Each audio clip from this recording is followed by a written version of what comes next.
Hi, and welcome to Going Deeper, understanding the financial argument for solar on strata apartment buildings. Let's start with payback. Now, payback is the most readily understood metric that people look at when considering putting solar on their apartment building, but it actually shouldn't be the sole focus when deciding on solar. People like it because they can go, okay, payback on solar might be 5, 7, 9 years, or payback on solar and batteries might be 7, 9, or 11 years. And then they try and evaluate, well, should we do this project? Is the payback good enough? But in strata buildings, we do lots of projects that don't have any payback associated with them at all. If you recarpet the common areas, if you paint the building, there's no payback for these types of projects. The only comparison project might be an energy efficiency project where you might get a better payback on doing energy efficiency like LED lighting upgrades. And in that case, it's good to use the better payback to do the energy efficiency before the solar project. But assuming you've already done energy efficiency, then solar shouldn't be compared solely on payback basis. And that's because it doesn't take into account the concept of optimal capital allocation. And just to go into that a little bit further, if your capital works fund for your strata scheme has more than enough funds to buy a solar system today, then it is actually a better allocation of capital to use those funds and put the solar system on the roof than to leave it in the capital works fund, receiving 0.55% or 0.65%, or in some cases, 0% interest. Now, another oversight of just focusing on payback is it ignores the benefit to individual owners of property valuation uplift on their individual apartment, which can occur even if the solar system is being installed just for the common areas. We'll come back to that a little bit later. So the financial metrics which matter the most when considering solar, the first I'd say is the funds in the capital works or sinking fund for the building. The second, which is not very well understood, and we'll just spend a little bit of time on this, is the time value of money. So there are 3 different interest rates that are relevant to making a decision as to whether you should put a solar system on your strata building for the common areas. One is the interest rate on the capital works fund. The second is the individual owner's mortgage rates if they have a mortgage on their individual apartment. And that should come into play for an individual owner making a decision when they vote on a common area solar system, the rate at which they're paying off their mortgage. And the third interest rate is the interest rate were the strata scheme to take out a strata loan. And that's typically unsecured lending, and it can be quite high. Interest rates over 7 or 8% still might be feasible to take out for doing a common area solar system if the effective interest rate that you'll get from the electricity savings on the solar are, say, 14%. Now, a couple of other metrics, you've got to have a look at the gas price forecast for your state. Don't necessarily use the Australian average because this will diverge over the coming years. Look at the electricity price forecast for your state. Don't necessarily use the Australian average. The internal rate of return of the solar investment, it's a function you can find on an Excel spreadsheet. And also look at the expected drop in the cost of solar panels. We've got a graph on the top right here. You can see that this is solar panels, the cost of them over years, decreasing, but it's actually leveling off.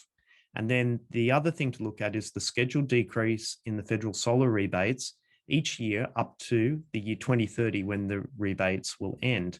And you can see that that's a flat line decrease. And in a number of cases, you'll find that the reduction in the federal rebate actually outpaces the expected decrease in the drop of solar panels in the coming years. So we have to have a little look at the types of risk related to solar on apartment buildings. We look at financial risk. Well, if a strata scheme takes out solar finance and it can't afford the repayments, there is a risk there. But this is very rare. So maybe a couple of strata schemes in the history of New South Wales have gone bankrupt. So there's not really a financial risk to a strata scheme taking out a strata loan or solar finance. There's market risk. Okay, and if you're putting solar panels or considering putting solar panels on the roof, the market risk you have to be aware of is that suddenly electricity and gas prices that you buy from the grid are going to drop incredibly quickly to a very cheap level.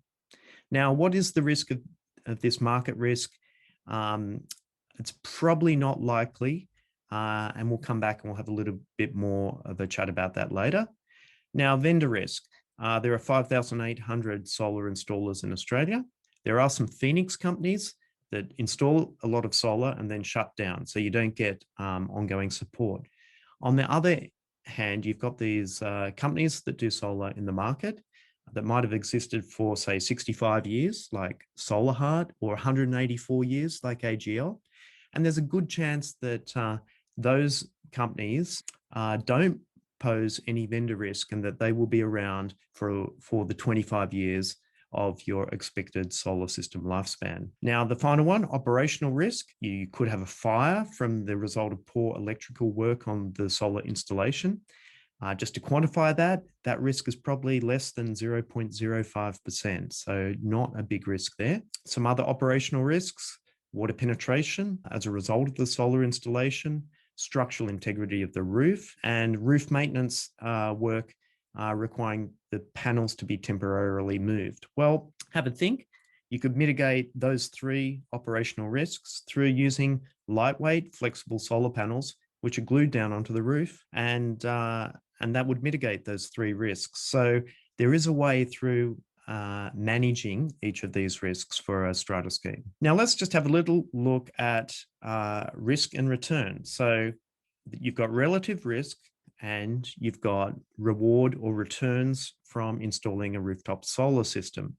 Now, where does solar sit in the spectrum of the type of returns at different risk levels in the market? Well, your capital works fund, because it's guaranteed by the Australian government, you can say there's no risk, but your expected return might be 0.55% per annum. For something that individuals might do in the building, you might buy a dividend stock on the Australian Stock Exchange. There's a moderate level of risk around, this type of investment. Perhaps the best dividend return you could get might be Fortescue Metals, and they might give you 11.55% per annum in terms of a dividend yield, but there's moderate risk there.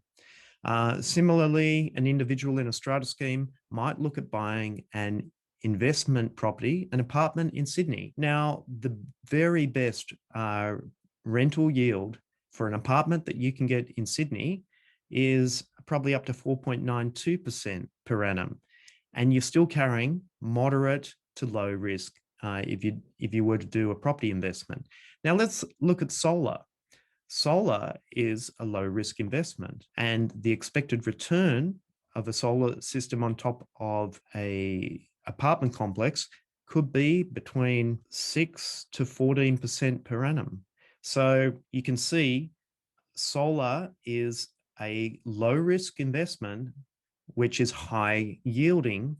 And for the low amount of risk, it's bankable because it's very predictable that the sun is going to continue to shine every day for the next 25 years. A quote from Renew Economy: every pension fund and superannuation fund, and some names that are looking into investing in this are Australian Super, Hester, Cbus, UniSuper, Rest Super, Aware Super. Solar is a safe enough asset class for these super funds to invest in.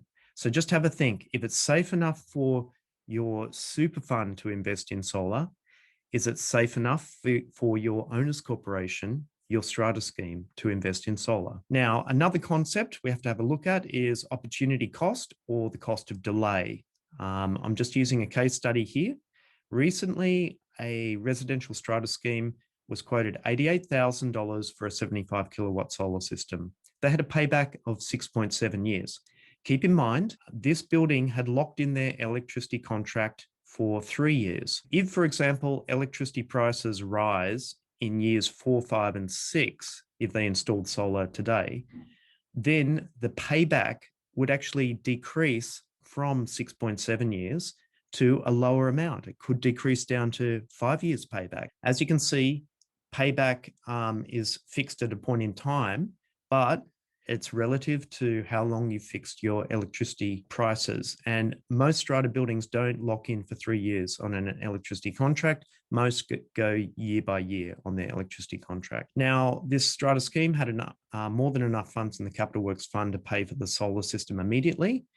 The strata committee decided that they shouldn't go ahead with the solar system as they had to accumulate funds for a lift upgrade scheduled in 4 years' time. And then they would come back and look at the solar after that. Now, let's just look at the opportunity cost of not installing that solar system right now and instead installing in 4 years' time.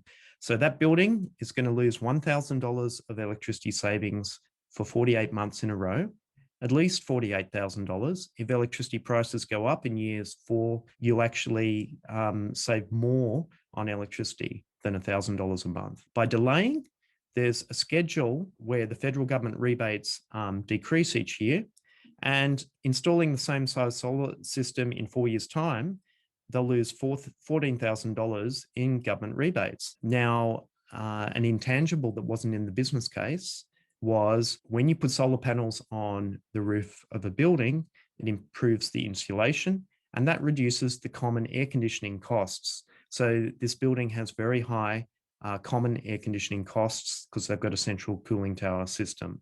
So they're going to lose all the benefits of the energy savings from the air conditioning plant not being stressed as much after the solar is installed on the building. If anyone buys an electric vehicle in the next 4 years, those individuals will lose out through not getting cheaper electric vehicle charging. In the next 4 years, they'll lose out the opportunity to install a battery and get virtual power plant revenue.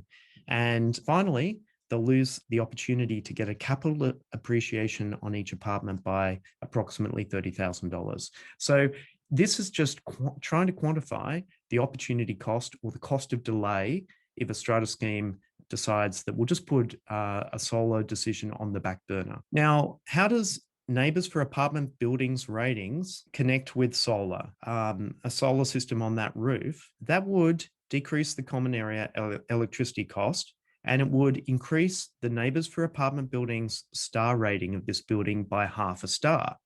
Now, if we took the analogy of commercial buildings where the Neighbours ratings have been rating buildings for 20 years' time, and there's a direct correlation between Neighbours ratings and inflections in property valuation, and applied that to apartment buildings where Neighbours is relatively new, it's only been out for a couple of years, the 0.5 star increase could add about $30,000 in terms of property value to all 100 units in this building is something that people aren't thinking about and preparing for the future. And that's the impact of solar driving up the relative value of the individual apartment in the building, even if the solar system is just connected to the common area meter.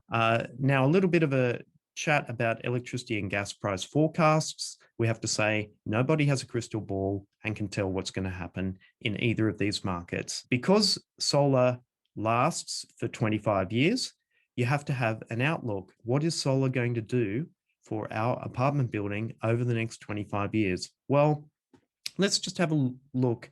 There are a number of major coal-fired power plants in Australia, and they're in different states. Now, for example, the Liddell coal-fired power plant in New South Wales is scheduled to end its life in 2022 or 2023. And the current strategy might be to replace that with a gas-fired electricity plant and renewables and batteries.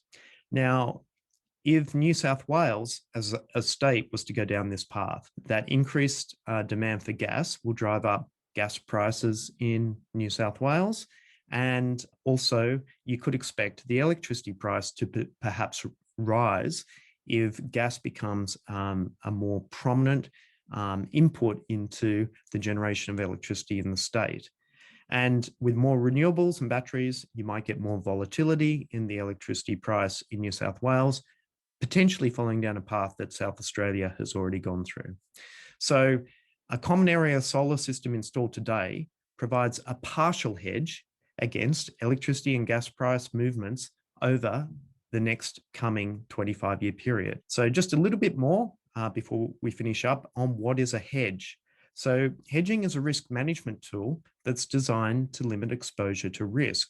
So if you're a strata scheme, some of your risks are movements in the electricity prices over 25 years, movements in gas prices over the next 25 years. A common area solar system installed today might provide a hedge against electricity price increases over the next 25 years for 31% of the common area's electricity consumption. So you're taking 31% of your electricity bill and you're actually just taking it out of the national electricity market. Furthermore, if you wanted to set up a hedge against electricity and gas prices and you had a common gas hot water plant in the building, well, installing a common area solar system, a common area battery, and replacing the gas hot water storage system with an electric heat pump for common hot water could provide a hedge against your electricity and gas price increases over the next 25 years for 68% of the common area energy consumption. So the benefits of this approach of using solar is that it creates a hedge and it creates stable cash flows. You've got cost certainty around energy prices for a component of the building's running costs for a 25-year period. So I hope you've enjoyed going deeper, understanding the financial argument for solar on strata apartment buildings. Thank you.